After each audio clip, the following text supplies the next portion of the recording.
Mirëmëngjesi të nderuar teleshikues, ja ku takuam sërish në emisionin e përditshëm What Today, ku do t'jemi së bashku çdo ditë në orën 07:30.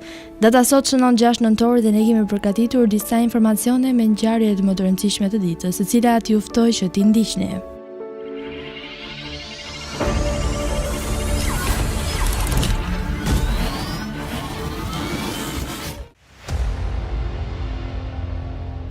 Nëntor. Ngjarje 1528. Alvar Nunes Cabeza Tevaka u bë europian I parë që dihet të ketë vënë këmbë në Teksas. 1860. Abraham Lincoln zgjidhet presidenti SBA-s. 1873.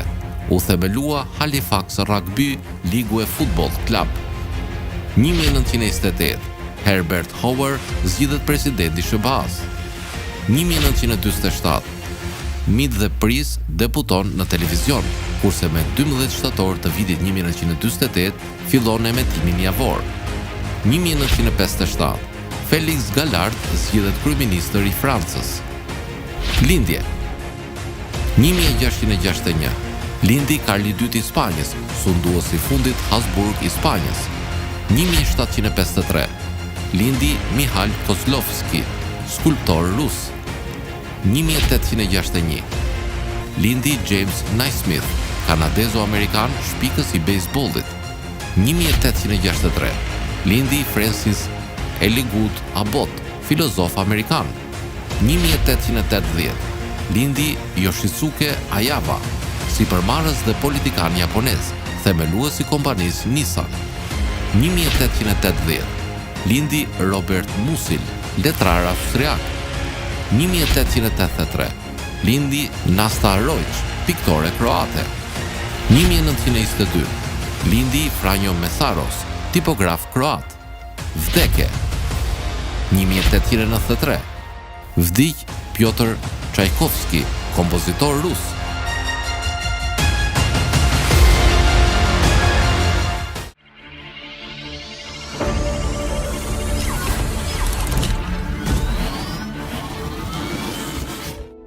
Ndërkohë kemi përgatitur për ju biografinë e Piotr Ilich Çajkovski, I cili ishte një kompozitor rus I periudhës së romantizmit. Për më tepër ju ftoj të ndiqni materialin e përgatitur.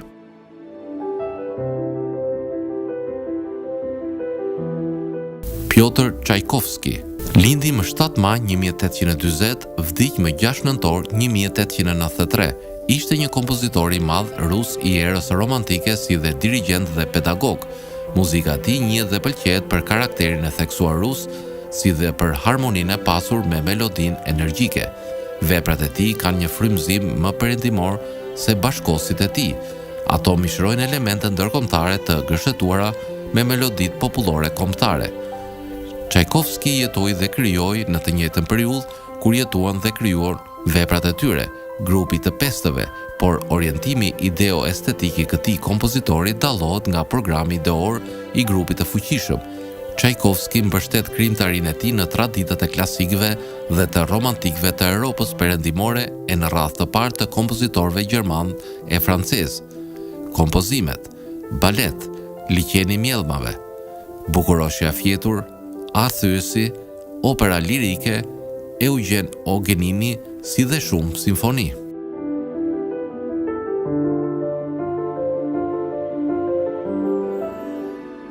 Tani do të kalojmë në rubrikën kuriozitete ku sot do të flasim për kalendarin. A e dini se cili është kalendari që ne përdorim sot? Një kalendar është një sistem I organizimit të ditëve. Kjo bëhet duke u dhënë emra periudhave kohore, zakonisht ditë, javë, muaj dhe vite. Një datë e përcaktuar, një ditë të vetme specifike brenda një sistemi të tillë.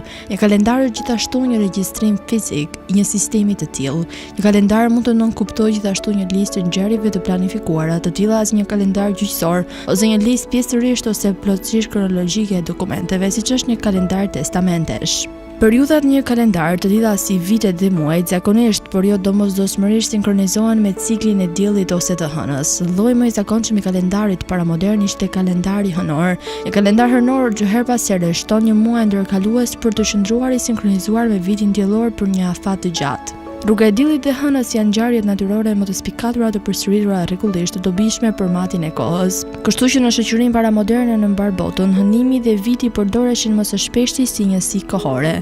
Megjithatë, kalendari romak përmbante mbetjet e një viti diellor shumë të lashta para etruske 10 mujore.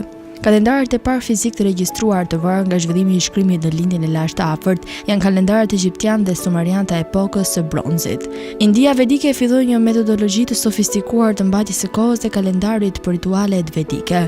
Një numër i madh i sistemeve kalendarike në lindjen e afërt të lashtë bazuar në kalendarin babilonas datojnë nga epoka e hekurit. Mes tyre është sistemi i perandorisë persian, i cili nga ana e tij i dha bazë kalendarit zoroastrian dhe kalendarit hebraik. Kalendarët e antikitetit ishin hënor në varësi të futjes së muajve ndërkalor për të lidhur vitet diellore dhe hënore.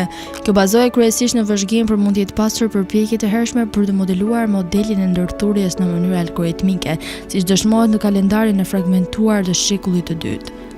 Kalendari romak u referua nga Julius Cezari në vitin 46 para Krishtit. Kalendari julian nuk varej më nga vëzhgimi i hënës së re, por thjesht ndoqi një algoritëm të futjes një dite të brish në çdo 4 vite. Kjo krijoi një shkëputje të muajit kalendarik nga lunacioni. Kalendari islamik bazohet në ndalimin e ndërthurjes nga Muhamedi në traditën islame, që daton me një predikim të mbajtur më 6 mars të vitit 632. Ky rezultoi një kalendar hënor të bazuar në vëzhgime që zhvendoset në lidhje me stinët e vitit diellor. Kalendari diellor cakton një datë për çdo ditë diellore. Një ditë mund të përbëhet nga periudha midis lindjes së diellit dhe perëndimit të diellit, me një periudhë pasuese të natës, ose mund të jetë një periudhë midis ngjarjeve të njëpasnjëshme si dy perëndime të diellit. Gjatësia e intervalit ndërmjet dy ngjarjeve të tilla të njëpasnjëshme mund të lejohet të ndryshojë pak gjatë vitit ose mund të mesatarizohet në një ditë mesatare diellore. Llojet e tjera të kalendarit mund të përdorin gjithashtu një ditë diellore. Jo të gjithë kalendarët përdorin vitin diellor si njësi. Një kalendar hënor është ai në të cilin ditët numërohen brenda çdo cikli fazor hënor. Për shkak se gjatësia e muajit hënor nuk është një pjesë e barabartë e gjatësisë së vitit tropikal, një kalendar thjesht hënor zhvendoset shpejt kundër stinëve të cilat nuk ndryshojnë shumë pranë ekuatorit. Megjithatë, ajo qëndron konstante në lidhje me fenomenet e tjera, veçanërisht baticat. Një shembull është kalendari islamik Alexander Mershak në një lexim të diskutueshëm, besonte se shenjat në një shkop koske përfaqësonin një kalendar hënor. Kockat e tjera të shënuara mund të përfaqësojnë gjithashtu kalendarët hënor. Në mënyrë të ngjashme, Michael Rappengruk beson se shenjat në një pikturë 15 vjeçare të shpellës përfaqësojnë një kalendar hënor. Një kalendar lunisolar është një kalendar hënor me kompension duke shtuar një muaj shtesi pas nevojës për të riorganizuar muajt me stinët. Shembuj të shquar të kalendarit luni hënor janë kalendari hindu dhe kalendari budist, që janë të njohura në Azinë Jugore dhe në Azinë Juglindore. Një shembull tjetër është kalendari hebraik, i cili përdor një cikël 19 vjeçar. Kalendari gregorian është standardi de facto ndërkombëtar dhe përdoret pothuajse kudo në botë për qëllime civile. Aspekti diellor i përdorur gjithsesi është një cikël ditësh të brisht me një cikël 400 vjeçar, i krijuar për të mbajtur kozjatin e vitit në përputhje me vitin diellor. Ekziston një aspekt hënor i cili i përafron pozicionin e hënës gjatë vitit dhe përdoret në llogaritjen e datës së pashkëve. Çdo vit gregorian ka 365 ose 366 ditë. Dita e brisht është futur me datën 29 shkurt, duke arritur në një vit mesatar gregorian prej 365.2425 ditësh krahasuar me një vit diellor prej 365.2422 ditësh.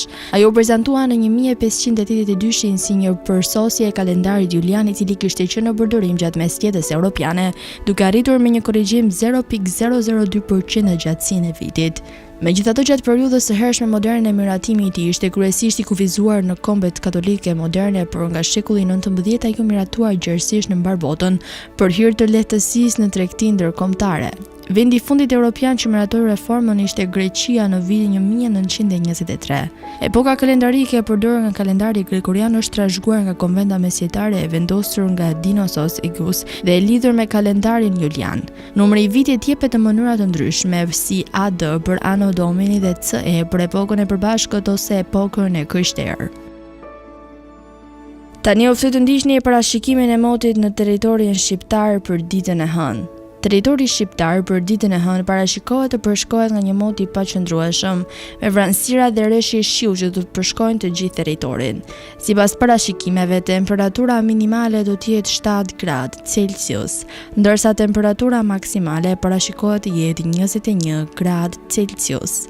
Ero do të rri me një shpejtësi mesatare 1 deri në 10 metër për sekond në drejtimin jugor, çka do të bëjë që të krijohen tallgëzime deri në 4 ballë. Ndërsa temperaturat minimale dhe maksimale në disa qytete kryesore të Shqipërisë do të jenë si vijojnë: Shkodër 14 deri në 20 gradë Celsius, Kukës 7 deri në 12 gradë, Peshkopi 11 deri në 15 gradë, Tiranë 14 deri në 20 gradë, Durrës 17 deri në 20 gradë, Kavaj 18 deri në 20 gradë, Elbasan 14 deri në 20 gradë, Berat 14 deri në 19 gradë, Korçë 8 deri në 14 gradë, Vlorë 17 deri në 21 gradë, Gjirokastër 13 deri në 18 gradë,